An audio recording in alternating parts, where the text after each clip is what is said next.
Welcome to O Brothers RC. Today is the Trx4m upgrade series, episode 6. I'm pretty excited about the upgrades I'm going to do today. For one, I'm going to take care of a problem that's been plaguing this thing since the day I bought it, and that is the front bumper. This thing has to go in a little bit. It sticks out too far. I'll also be adding a bit more weight to the front of the Bronco, as well as putting some foams in these tires. They're just rolling too much without foams. So when I put the foams in, I'm going to have to remove the BBs, and that's why I'm adding these brass weights here. I'll also be showing you the cheapest way I know to add weight to any vehicle. We'll also have a special guest stopping by to help us out today. Let's start by trying to tuck this bumper on the Defender. One of the problems with tucking the bumper is that the winch is attached to the Defender's body, as well as the body mount clip. So I can't move them on the body, and the bumper is attached to the body mount clip attachment on the chassis. So I can't move this body mount clip attachment here. So we're gonna have to get a little creative. First things first, we need to remove the bumper itself. So I'm gonna pull a few screws here, and then we'll take another look. So as far as I can tell, two things have to happen here for me to be able to slide this bumper back. One, I need to cut this about 1/4 of an inch of this chassis rail off on the end here. And two, I need to file this groove to where it continues all the way through so that this will slide through the groove slot and the bumper can slide backwards a little bit. Now we need to remove this bracket here so that I can cut the chassis rail. Here's the body mount attachment where the body mount clips onto, and we're just going to set that aside for a second. I got my Dremel with the cutoff wheel on there, and I'm going to take about 1/4 of an inch off.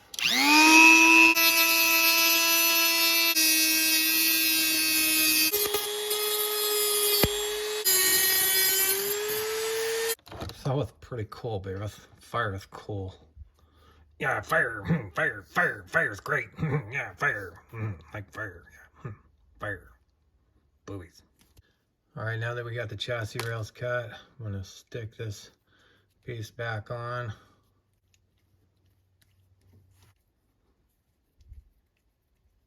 All right, we got that piece back on. Now we can slide the bumper on. We need to go ahead and cut this little section off here of the bumper itself, and then it should slide back. So I mentioned earlier that this bumper has a slot here that slides along on this. We need to go ahead and file this slot out all the way through so that the bumper can slide all the way back. For that, once again, I got my Dremel with the little pin flap.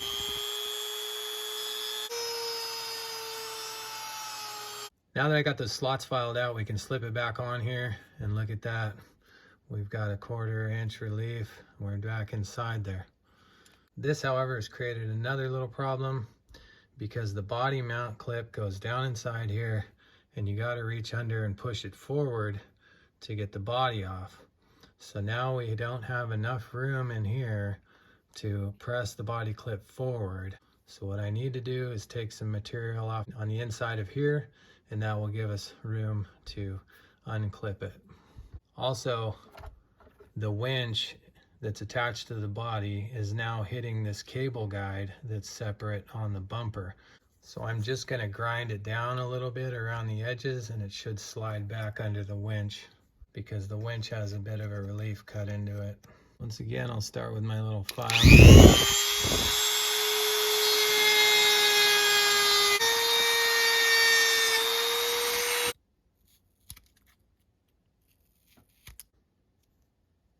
Okay, now it fits into the relief and it should slide back as soon as I take some material out of here.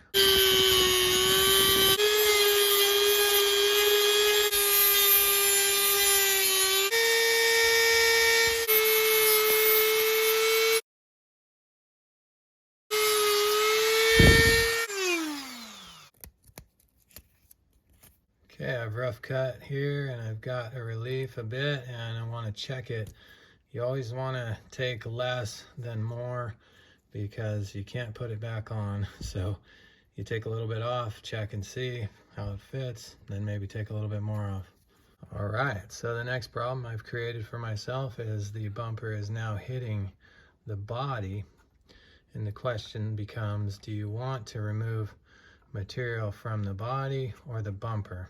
And in this case, I would most definitely say the bumper, because you really don't want to cut the body. At least I don't want to cut the body. I can always replace the bumper. I don't want to start hacking on the body. So I'm going to mark here where the body ends and just try to take off enough material that the bumper slips right around the body.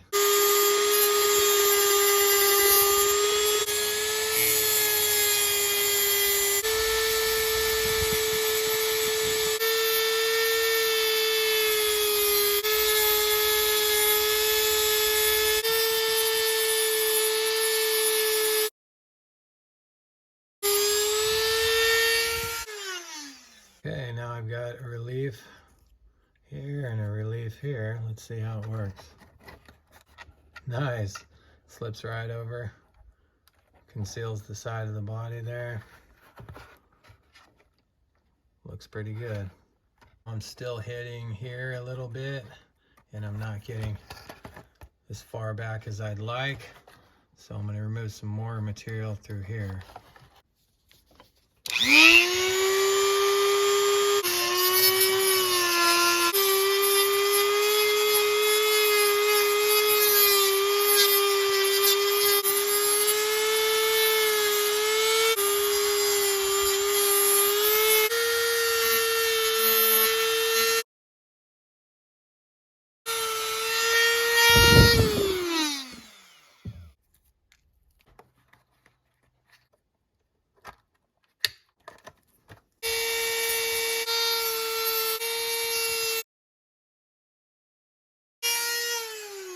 So now that all the grinding's done, I can just take my drill bit and run it through here, and it'll give me a new hole to punch my screw in. What we've got. Moment of truth. Aha, locks down good. Unclips good. All right, we're good. Got the bumper reliefed around the body. Looks good. The only thing left to do is check the wheel articulation and see if it's going to bind up. And I'm definitely going to get some grabbing here on the bumper. So what I want to do is trim the bottom of the bumper now to allow for these tires to spin freely. For this, I'll just use my body scissors, and I'll come in on the side here, cut down at an angle. Once again, try not to take too much material. We don't want to totally destroy the bumper.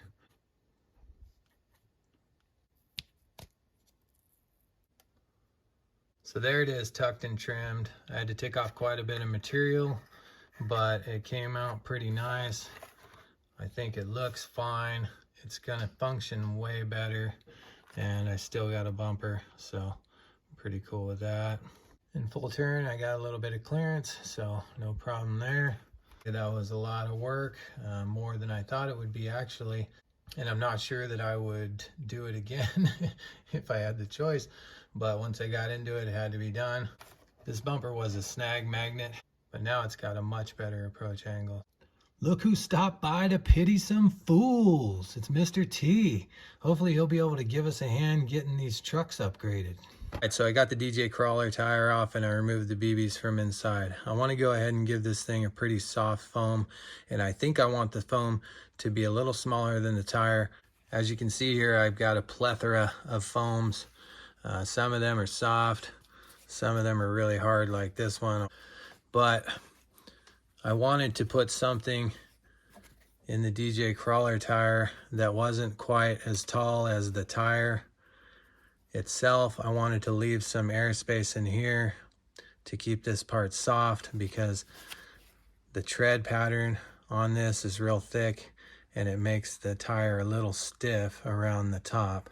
It's a nice soft sticky tire, but it's a little thick tread around here, which is good for the rocks, but I don't want to make it any harder than it already is. So I'm putting this slightly smaller foam in there, real soft, but nice and wide. It should reinforce the sidewall really well, keep the tire from rolling, but also leave it soft on top to get good grip on the rocks. All right, now that we've chosen the foam, we can get the tire back together and then do the other side. Okay, before I have Mr. T mount that tire back up on there, I want to go ahead and throw some spacers on here because I want to get this stance as wide as possible. And the hex hub is deep enough to where I can put a couple washers on here and it will still catch and work just fine with this very lightly powered vehicle. I wouldn't do it on a real ripper type vehicle because it might spin loose, but on this crawler, that's never going to happen. I'm going to use 2 of these and I'm going to add some extra width to my stance. All right, Mr. T, go ahead and slap that tire back on there. Thanks, brother. That's looking great. Let's do the other side. So as I mentioned before, when I was upgrading the Defender and putting the wheel weights on, you can use the Trx4m brass wheel weights, but what you got to do is you got to drill it out and make this hole wider so that it'll fit the Trx4 axle. Now it slides right in there. All right, you're up, T. All right, thanks, brother. This Bronco is looking sweet. Okay, with some help from Mr. T, we've completed the task that I wanted to get done. Now I'm going to show you the cheapest, easiest way to add weight. You get yourself some steel adhesive wheel weights. They come in little lengths like this, and you can break them off one at a time. The great thing about these is that the adhesive on the back is super duper sticky. What I'm going to do is I'm going to take this one and put it right on top of my steering servo. It's just a little bit bigger than the steering servo, but it's not binding on anything, so I'm okay with it. I'm only going to put one on the Bronco because the Bronco is functioning really well, but I'm probably going to put 2 on the Defender. All right, now I've added a 1/2 ounce of weight right over the center of the truck, right over the tires, and this will help keep the tires on the ground when the vehicle is articulating. Okay, at this point, I'm very happy with the way these trucks look. They're lifted, they got big tires, they're wider. I think they're gonna crawl really well. So let's head out to the course, check out what they can do, and then when we come back through the magic of editing, I'll have them painted and you'll see the final version of both trucks. First thing I want to do is check and see if this bumper is working better since I tucked it. I was not able to get through right here without dragging my bumper and getting snagged up, so that's a great improvement.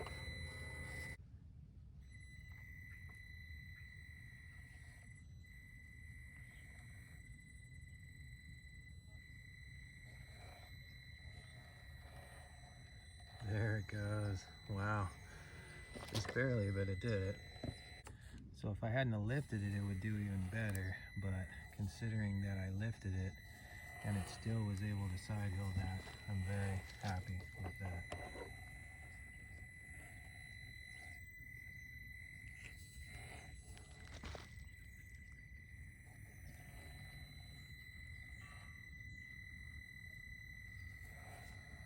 Yeah, it's got great side hill capability now. It handles the technical section here.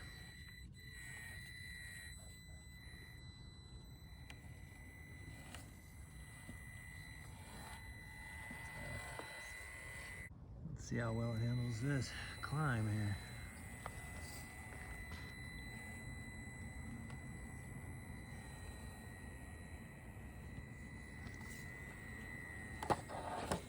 Very nice. So the Defender is now a pretty capable crawler. The lift and the weight and moving the bumper, all the other things that I've done, I've created a very capable rig. I'm pretty happy with it. Actually, I'm very happy with it. It's a great rig.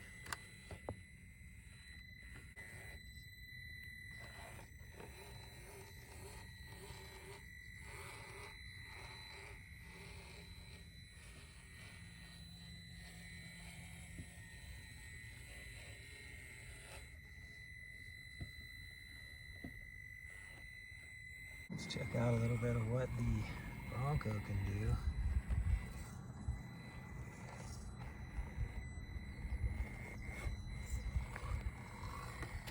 Bronco never really had trouble there. Bronco has always had a better approach angle. Didn't have to move the bumper. And the Bronco makes the side hill with no problem. I'm getting some noise from the transmission of the Bronco. I believe that it's the fact that I put too much heavy grease in the transmission. At least I'm hoping that's what it is.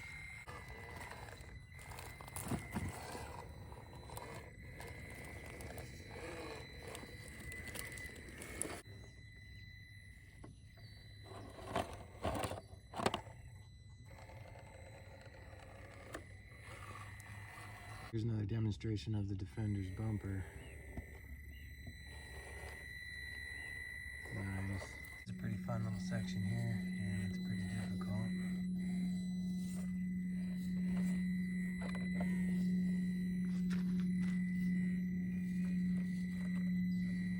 Look at that. No rollover. Right up on it. Very nice.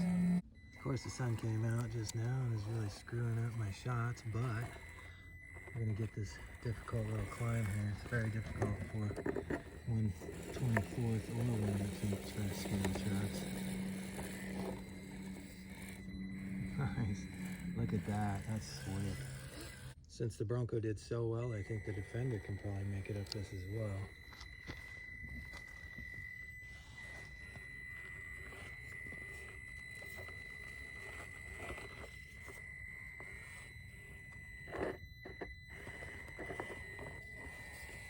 Oh, look at that. Making it look easy. I hope this TRX4m upgrade series has provided you with some good information and possibly some tricks to make your TRX4m more capable as well. I love the way these crawlers look and the way they perform. They're both true crawlers now. The Defender is no longer just a trail truck, and I really dig both of them. They look scale, but they perform really well. I was going to include the painting of these two trucks in this video, but I want to show the process, and it's just going to make this video way too long. So I'm going to have to make another video detailing the process, and I'll be dropping that video on Christmas Day. So come back here to O Brothers RC for the 7th episode in the TRX4m upgrade series. If you like this video, you found some tips and tricks you might use, or you want to see some more cool builds, go ahead and hit that like and subscribe button. I've got some great builds coming up. I'm going to be switching over to some SCX24 builds and upgrades coming up next month. Come back and check that out. Thanks for watching.